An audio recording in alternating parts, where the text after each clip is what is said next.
Welcome to the Tech Egg. Don't get scrambled. Enjoy the video. Power on your Xbox and sign into your profile before changing any display settings. Press the Xbox button to open the guide, then select Profile and System. Use the controller to navigate and highlight settings within the menu. Go to Settings, then choose General, and open Personalization to access My Background options.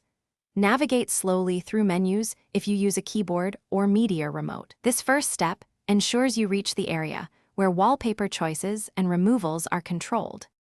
Select My Background and choose Clear or Remove to revert to the default background. Choose the default option to restore the original Xbox wallpaper immediately. If you applied an image, identify whether it came from Upload, Theme, or USB storage.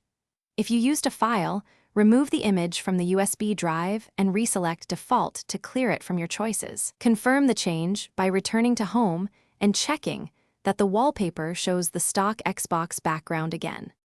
Restart the console after removing wallpaper to ensure the change applies correctly. If the background persists, sign out and sign back in before further troubleshooting. Check for system updates and install them if wallpaper options behave unexpectedly during the restart. You can also clear local saved games cache without deleting cloud saves to fix display glitches.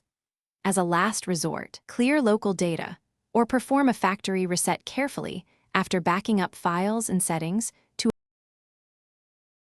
Thanks for watching. Consider subscribing if I helped unscramble your problems.